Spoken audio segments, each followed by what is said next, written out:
जिंदगी जीना आसान नहीं होता, बिना संघर्ष कोई महान नहीं होता। जब तक न पड़े हथौड़े की चोट, तब तक पत्थर भी भगवान नहीं होता। एक बार एक किसान भगवान से बहुत ज़्यादा नाराज़ हो गया। किसान बहुत ही मेहनती था। वह बहुत मेहनत से अपने खेतों में अनाज उगाता, उसकी देखभाल करता, पर उसकी सारी फसल अक्सर खराब हो जाती थी। कभी बाढ़ आ जाती थी, कभी सूखा पड़ जाता था, कभी तेज धूप तो कभी आंधी। अक्सर कुछ न कुछ कारण बन ही जाता था कि उसकी सारी फसल खराब हो जाती थी।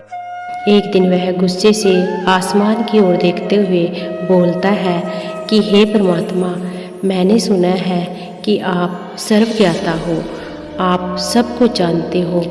आपकी इच्छा के बिना एक पत्ता भी नहीं हिल सकता, लेकिन मुझे तो लगता है कि आप छोटी सी छोटी बात भी नहीं जानते। मुझे तो लगता है कि आप यह भी नहीं जानते कि खेती कैसे की जाती है। अगर आप जानते होते तो हर समय आंधी, तूफान और बारिश ना आती। आप नहीं जानते कि इन सब का एक किसान को कितना नुकसान उठाना पड़ता है। यदि आप यह शक्ति मुझे दे दें तो फिर मैं आपको दिखाऊंगा कि मैं अनाज के कैसे भंडार लगा दूंगा। भगवान उस किसान की यह तीखी बातें सुनकर हंस रहे थे।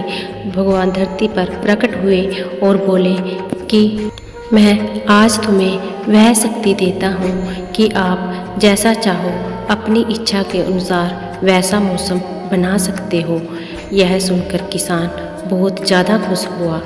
किसान ने अपने खेतों में गेहूं की फसल उगाई। जब उसे लगा कि फसल को धूप चाहिए, तब उसने धूप कर दी। जब उसे लगा कि फसल को पानी चाहिए, तब उसने पानी दे दिया। थोड़े दिनों बाद वह किसान देखता है कि उसके खेतों में बहुत ही अच्छी फसल उगाई है। यह देखकर वह बहुत खुश होता है और मन ही मन सोचने लगता है कि अब मैं भगवान को सबूत के साथ दिखाऊंगा कि खेती कैसे की जाती है और भगवान को मेरी ये बातें माननी ही होगी। अब फसल पूरी तरह से पककर तैयार हो चुकी थी। किसान खेतों में फसल को काटने लगा और काटते काटते उसकी नज़र एक बाली पर पड़ी। बाली को उठाकर वह देखने लगा कि बाली के अंदर तो दाने ही नहीं है।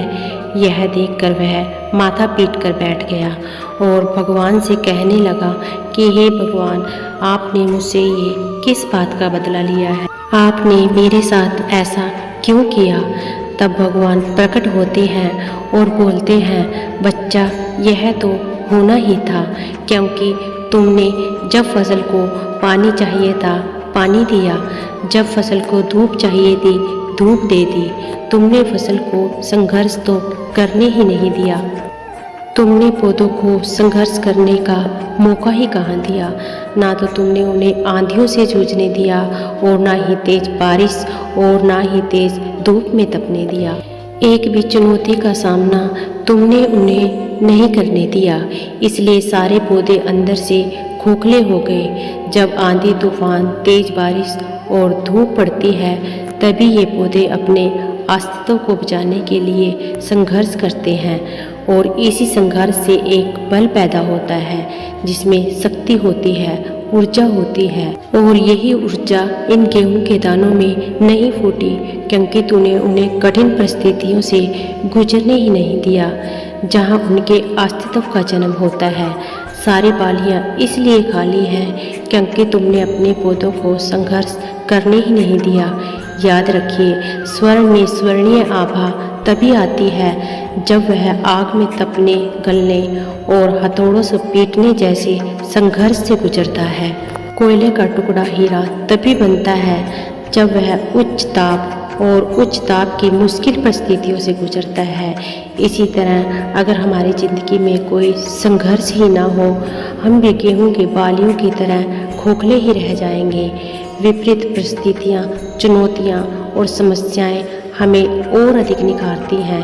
यदि जीवन में कठिन परिस्थितियों और चुनौतियाँ आए तो घबराना मत, बल्कि सामना करना, विश्वास करना कि आप और अधिक निखर जाओगे और अधिक मजबूत बन जाओगे।